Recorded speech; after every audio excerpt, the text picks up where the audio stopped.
Voici mon point de vue par rapport à ce qui s'est passé hier au stade. Bandeko nangai ba Congolais. Il y a certaines personnes où j'ai un problème personnel avec Kalambay. Bato bozolo batuza na personnel problème personnel à Kalambay. Faut benga Kalambay, faut tout na Kalambay. Mike ozana na problème na Israël. Kalambay wana toyebani na ye mutu na ngai. On a été dans beaucoup de choses ensemble. Ce qui Mike Kalambay na vie na ye akutana na pasteur Baruti Mbala Liboso. Mutu amema Kalambay zangai. Nandako ya pasteur Baruti. Et puis tous na makambo belé ensemble. Nana makambo kolakisa wate mais ayebi makambo na olobo. Donc il y a pas un problème personnel avec Kalambay. On se parle na kenda déjà na ndako ya Kalambay place avant ndako. Donc c'est quelqu'un que je connais à 4h 5h, ceux qui na bengi, ceux qui a benga to yambana to solo la ka, c'est un ami, c'est un frère. Macha Moumen. Donc tous na problème. Mais ngai pona makambo ya ba point de vue, ba mise au point. Makambo famille ya la raté. Ce qui est loko koti on nzoto ko kota. Les journalistes n'ont pas d'amis pour ko mesaneza likama. Des problèmes dans la place. Bandeko ngai. Dans un pays sérieux, l'histoire tina nango ezali corriger les erreurs du passé pour mieux préparer l'avenir. C'est sur base du passé qu'on vit le présent et c'est en guise du présent qu'on construit le futur. Makambo et comme biso, il faut servir biso des leçons pour éviter ba danger dans les jours à venir. Mbala liboso batu ba kufa na concert na stade te. Batu ba kufi déjà na concert na stade. Totanga cas récent, le cas récent ici. Fally Ipupa, l'artiste et musicien, avait livré un grand concert na stade. Avec beaucoup de succès, Bato Bazala qui est belé na kati. Mais la mesure sécuritaire, ils ont qui prise en compte tout bien au sérieux, na taille à événement. Vous avez en face un public environ, tout ça à 80 000, même tout ça à 100 000 personnes. Même 120 000, Moutouna Moutalo Bao ya lingi. Boloba 120 000, Boloba 150, Moutouna Moutalo Bao ya lingi. Mais tout ça a parti à 80 000. Ce qui botier 1000 policiers pour la sécurité na bango. Na comportement ba kinois. Problème y a mentalité ba kinois bazana. Vous vous attendez à quoi? Na ba grader place ba kinois bazali. Ba service même yaba non apparent baza représenté. Na kati ya batu, il se pose un problème. Na concert ya Fally, le gouvernement congolais, ce n'est pas moi, le gouvernement congolais avait parlé. Il a fait un communiqué. Batu bakufaka, je pense plus de 10 personnes. Ngai mutu appelle ça qui communiqué on a été. C'est le gouvernement congolais. Donc cela veut dire le kolana concert ya Fally bato bakufaki bato nyonso bakoya sima bakosala ba concert, il faut bazo ba dispositif pour na éviter bakawa na ezonga dans les jours à venir. Malheureusement lelo bato ba betaka concert na stade, charge ya sécurité ezalaka na bango, charge ya sécurité ezalaka na stade te. D'où il faut l'hôtel de ville à s'impliquer, na commissaire provincial, ba service ya sécurité autre pour baluka ndengeni ni bakoki ko sala pour résoudre problème sécuritaire. Après Fally faire la bêta qui dans même stade. Atondi ça qui pe stade na nombre batu na batu bakoki ko estimer. Mais stade est tondaki. Mais vous allez constater que ba mesure sécuritaire ezala qui renforcée pour na ko éviter batu bakufa. Incident kokufa ezala kité. C'est vrai que tout ezala qui va blesser koki kozala, mais l'État a pu corriger par rapport à une erreur sur le plan sécuritaire et salamangi na concert à Fally et sa gestion, il y a maintien à ordre public. Ce n'est pas le stade qui sécurise, mais ba organisateur ba koti en contact ya séance ba étudier faisabilité ba tali effectif ya batou. Même faire à dépasser comme Fally avait dépassé. Mais le col à la premier concert, on a corrigé ces erreurs-là. le prochain, je pense que héritier, stade des Alaki à Rotonda, Nenga Bamisho et Tonda quitté, ou quoi, on connaît la suite. Et c'est une mesure sécuritaire, Penzate, il y a Ebele, mais Alaki gestion toujours il y a Batou. Tu vois comment on a concert, il y a Moïse Mbi. Moïse Mbi a bêti concert, Bato Batondi. Mais ba dispositif est sécuritaire. Pour la ça que ma beza. Donc l'État a pu corriger. Depuis au fali la concert ne Bato Bakoufaki, ba événement où s'est succédé, l'État a pu corriger. Pour éviter. Et l'État était en responsable. Mais surtout, l'État va fleur. Parce qu'il a corrigé ma erreur sur base il y a un événement malheureux où tout ça qui n'a pas liboso. Donc comme il a concert il y a Mike Kalambay. Kalambay a yebaki déjà que stade wane kotonda. Kalambay a yebaki na évité. Qu'est-ce qu'il avait dans sa tête, mais il savait que concert wane kotonda. Tolo belaka en termes de mobilisation ezalaki makasi. Et puis ba concert ya Mike na Moïse ezobeta ba concert ya Tembele ko la fali na faire. Eza ba vérité ba bazo boya koloba, mais c'est ça la vérité. Fallait attendre ça qui faire il faut prouver. Moïse Mbi attendre ça qui Mike il faut prouver. Et autres bola bongo. Ce qui peut Marie Missa Mozala qui vivait attendre ici stade, lor mbongo mutalinga attendre. Dans chaque génération, biso public et c'est nga bango te mais biso public des fois tozo imposer bango ba concurrence ou ana potolo ba ke yelo ko la beti e pa ko bête. Mike Kalambay akomaki na défi to landaki ba vidéo na ye o asengelaki pardon akomi na défi faut corriger stade. Stade ouara par rapport à Nan. C'est vrai que bako makiyango par rapport à Wera. Bako makiyango par rapport à Fali. To par rapport à Jibe, to Kofi. Mais stade ya Mike Kalambay, il faut étendre par rapport à Moïse Mbi. C'est ça la vérité. Arrêtez d'être hypocrite. Il faut attendre ça par rapport à Moïse Mbi. Je n'entre pas dans les débats à chrétienté. Pondo Kinanganga.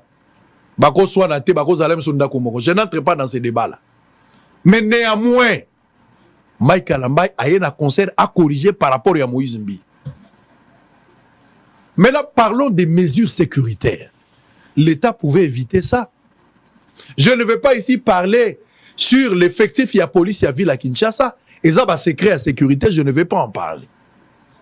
Mais on a minimisé. Je constate ici que Madjabou, organisateur, le col a besoin qui assurance nenge bango bazo lobela bakangi miso balobi assurance ko sala nyonso assurance ko batela bato assurance ko sala ke bato bakufate ou bien azwa ki assurance en amont sachant que toko déborder na bato bakufi biso toko bata man assurance Madjabou qui s'est contredit d'ailleurs na mokanda Madjabou a kosaki bato fo banda kosenga na pardon Madjabou alobai ke bato bakufite tant on a tweeté dans lobby que bato bakufi 7 morts avant toi qu'on corriger comme à 9 ans ministre de la santé à lobby Madjabou a contredire à lobby na biso totika ko spéculer muto akufite mais même Madjabou a présenter ba condoléances na mukanda moko ozo eza lokola brick broc azomona ke bato bakufi eza bato boko bakufi kaka donc bakufi na bango déjà. Donc la manière dont ils ont organisé ces concerts Batembeo Mike Azalaki nango ya kotondi sa stade parce que l'objectif principal est Zalaki ya kotondi sa stade. Madjabou objectif principal à mon avis, c'est un point de vue, Zalaki kotondi sa stade. Ils ont reçu à remplir stade effectivement. Francophonie batubayaki koleka stade wana. Koleka makambo ya Mike na ba tunyo so babeti la francophonie leki. Metango batondaki l'état sala communiquer. Pour na bato moto ya lisusu te ba place ezate ba barricade ba route. Ce qu'ils ont manqué comme expertise, il y a copé qui s'abattu ba kota lisusu te. Effectif très faible ya police na stade. Ba effectif on est sur ba lakisa ya bato ya ba service à sécurité privée. Très faible bato wana ba melami na kati bazo mona na lisusu te. Ba médecin o ba tchaki ba lobi to équipe médicale, ceux qui mutaza na étouffement, problème ezali to ubik sa bato ya ba 1000 médecins ou 5000 médecins. Ils n'ont pas réussi à faire la chose pour sauver la vie humaine ya bato bakoufi. Bien que na baka mususu ba sauvaki, je les félicite. Mais na baka wana bakoye ko sala yango te. Donc bazwaki yango à mon avis, je pense que du fait que bazwaki déjà assurance qui reste à vérifier. Pour na bango ba monaki ke makamonyo sili nango, biso to kovana biso assurance yemo akotala so bato bakoufi ba ozana charge assurance. Et puis bato bakoufi, Madjabou wangani d'abord azo condamné bato ke bato bakoufi te. Mais après Madjabou yemo ay kondimake bato bakoufi neuf avec un communiqué, ya ko chola ba weyo bakoufi. Le communiqué est là. bato bakufi na stade. Botie billet 2500 contrairement na billet o ezaki na Kalambai. Déjà bato bakota na stade boui. Bato bakota na stade boui. Ti ba ko kwei sa porte. Bobandi ko beta bato ti ba ko kwei sa barricade wana. Bato bakota na stade. À ce stade ici on pouvait éviter ça. Bakwa ko pekisa bato na ba entrée, botika ki combien d'entrées? Po bato bakota des entrées à minene ya ponga bida ya koto bato bazokota bato balagi déjà ebele. Botie babisa ofele zo ke nous zo bato ezo ya na bango. Botie bien na 2500 contrairement na concert misusu. Poso yi montant eza likolo esa la rapé bato mususu bayate.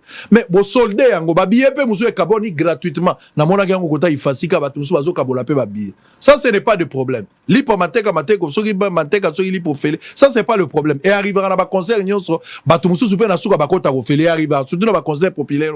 Bato ba futa raté bato pe bakota ya ofele. Eza na concert afali eza na affaire eza ba jibela ba wera na ba kofi moko bato bakota ofele bazalaki. Mais Bocheli bato ba bus côté mso bokoti bato ofele avec débordement. C'est ce que je dis, je parle d'une préméditation liée avec une certaine négligence. On pouvait éviter tout ça. Soki ba réunion salamaki makasi liboso. Ba insister sur le nombre ya ba siège, ya bato ba okota na kati ya stade. Dès que bato wana ba koti ba place et koti na se bato ba kota lisusu te, on pouvait éviter. Mais la police est restée comme ça, ba assister ndenge bato bazo kota ti débordement sans que ba pekisa bato ba kota. Kokote zali à peine tozo mona 4-5 policiers na ba fimbu bazo beta bato. Mais une grande partie batiki bato ba kota. Ce qui était déplorable. On pouvait éviter ça.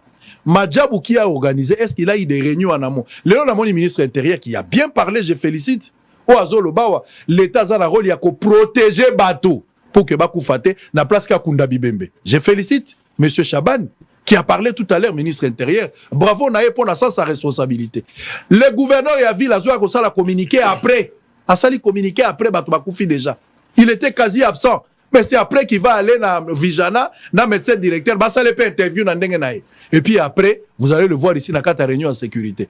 Donc ici, la police, avec un effectif très faible, ne pouvait pas protéger les gens au stade. Des deux, la manière dont on va sensibiliser, comme invité, bah bengi ouera. Ouera wana tondi sa stade dans combien de personnes? Boyebi ke ouera déjà yemoko azaki muto ba scandale soit continue na stade wana déjà débordé. Bobengi si ouera lokola invité.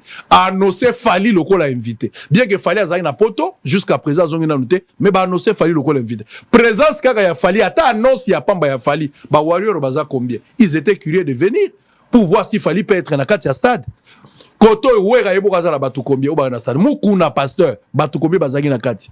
Batu ya pasteur Konde, les gens parlent des morts. Je ne sais pas, non, na mona mort, mais les messieurs dont on présente mort, je ne pense pas qu'il soit mort. Ponga la yebi es na mona naï. Na yeba mort ne longi boité. Mais une fois tant ba jibe ba 4x4 ba lingi beta, ba kendaka et pas ya monsieur wana na mona raming ba drapeau ya Renaissance. Il est aussi président, il est aussi responsable d'une chaîne de télévision. Na cadre ba patron ya ba chaîne, je l'ai déjà vu. Donc il y avait possibilité à éviter d'abord batoba comme belé. Bo communiquer et sengonabino boro etondie, boro sandie, batoba wane zagi sentiment. Mais c'est du spectacle, les conséquences sont réelles. Les lo batoba koufi. Donc les choses sont mis au sérieux alors que l'État a sérieux concert à Moïse, a sérieux concert à Ferre, a sérieux dans la campagne de Kabundi Wale, ça n'a pas tout souche. Maintenant oyo ba négliger l'aspect sécuritaire. Ça a été négligé. Barenyo ya kafu effectif, la stratégie. J'ai vu le colonel Numbi, que je connais, je salue d'ailleurs ici. Na pertinence na ya musala onga na yebi. Il pouvait arriver à un certain moment pour interdire déjà Batouba Zonga. L'État sali communiquer, bakangi pe stade, basengi pe renfort pour na koyede bang. Mais j'ai vu une certaine négligence. Na part il y a service et la sécurité à la police. L'organisation pour na bango ezalaki Batouba matata likolo ya podium. Oeko inda parce que Kalamba la kakabiso déjà oeko salamana no salamate. Les loba tu bakufi 9 personnes selon bilan de l'État. Qu'est-ce que nous allons dire? Comme conséquence, ba fali batie mbongo na bango fali na faire aussi la festival fali obeta 2 jours. Batie déjà mbongo na bango ba sensibiliser ba sali ba publicité pour ba beta. Bato batie bambongo pour fali beta to faire ça l'organisation. C'est de l'argent, il faut ba récupérer. Les loba annuler yango provisoirement. L'État kozong c'est la bango mbongo par rapport à cette mesure, ou bien qu'on repousser la date. Si on a repoussé la date, par rapport à invité na bango ko mandeng, comment vous allez gérer cette situation? Toujours croire que l'État kozala na mayele ya ko étudier les tenants et les aboutissants pour résoudre ce problème. Nazo plaider te ba conseiller bêta, mais je suis pragmatique et rationnel. Je ne suis pas dans ces jeux-là. Bazali libre, l'État il est libre de le faire. Comme l'État, il faut conseiller bêta à continuer à autoriser le concert. Au-delà du concert, si on parle lobby, l'État est libre de mais bo bate la bato na biloko na bango lelo na ville à Kinshasa pour na maintien à ordre il y a ba grand événement tozaka na garde républicaine associée mingi za opération mixte. Vous mettez la garde républicaine, vous mettez la police na ba service privé ndeto ko kosa ndeto zala ki francophonie mais koti que la police yé moko la ville à Kinshasa pour na ko gérer bato na stade ceux qui boza présidente bato ba okufa kaka. Il faut qu'il y ait des opérations mixtes. C'est ça la vérité. C'est ça la vérité. Malheureusement, on parle de l'enquête. Le ministre de la Justice a instruit l'enquête. Et ça, toyebani na mboko to talaba film modelo. Et comme anasuka, ba hôtel bazala sanctionné, ba famille bazala indemnisé, mais tout ça une politique pour éviter les pires dans les jours à venir. Pour ba concert ko beta kakaka, match ko beta kakaka, ba campagne ko salama, mais maintien à ordre public ko salama ndengeni. Ce qui police a débordé, asenga bato Leni Bazali, est-ce que Leni Bazali est associé na iloko? Pour Leni de bas expert na kata makamboa. Est-ce que na niveau ya garde républicaine, est-ce que ba associé il fallait voir dans quelle mesure on peut associer pour avoir un effectif supérieur et puis avoir des stratégies à kokota batuna stade. On n'a pas étudié, il n'y a pas à mon avis, ba réunion ezalaki comment remplir les stades, mais comment protéger les personnes qui vont prendre part au concert. Ba réunion les salamaki à makasité. Et comme conséquence, les loba congolais belé ba koufi. Allez, on a fini. Nous allons revenir avec la conclusion de la réunion. Bota la ministre Alobaki tozo zonga tozo à Sénat et puis tout à la malaise à IDPS, on va terminer pour aujourd'hui. À tout à l'heure. Stabiliser le gouverneur de la ville avec Madame la ministre des Affaires sociales de s'occuper des victimes. Faire la suite sur les victimes parce qu'on a enregistré au cours de cette réunion malheureusement 9 morts. Plusieurs blessés. Donc il va falloir rapidement les identifier et se rassurer qu'il y a une prise en charge nécessaire. Ils le feront en accompagnement des organisateurs de l'événement qui nous ont rassurés, bon, nonobstant ce que vont nous dire les enquêtes, qu'ils avaient souscrit à une assurance et qu'ils prennent la charge des victimes. Nous, on doit se rassurer que tout cela va se faire selon les normes. Nous avons aussi pris l'engagement de veiller à ce que la réglementation sur ce type d'événement soit renforcée. Et ça, c'est le travail du gouvernement. Provisoirement, il a été levé l'option de suspendre toute activité non sportive dans le stade des Martyrs et le stade du 20 mai. Sur les enquêtes, je n'en ai pas parlé. Tous les services étaient là. Ils nous ont fait un rapport verbal sur la situation qui va nous permettre à nous aussi de faire rapport à l'autorité. Mais tous ont été mis à disposition de l'enquête ouverte depuis hier et nous pouvons vous rassurer que nous allons suivre tout cela de très près avec le ministre d'État à la Justice et Garde des Sceaux pour que dans un délai le plus bref, les responsabilités tant pénales que civiles soient établies et que justice soit faite. Nous avons pour première responsabilité de sécuriser nos populations. Donc nous ne pouvons pas arriver à comprendre et à considérer que des organisations festives s'organisent aussi longtemps que les vies humaines, les vies de nos concitoyens, de nos populations, de nos enfants soient mises en danger. Donc pour préserver tous ces risques, provisoirement, nous suspendons toutes ces activités. Il va falloir que les mécènes et les artistes puissent aussi réfléchir sur d'autres lieux, des lieux plus sécurisés, en attendant, s'ils ont l'ambition d'organiser. C'est vrai que c'est les vacances, c'est vrai que nos enfants ont besoin de se divertir, mais en ce qui concerne ces deux lieux qui d'après certains rapports, sont des lieux à risque pour de telles activités. Cela est suspendu et ça sera respecté. Le ministre de la Justice est là. Très bien, merci.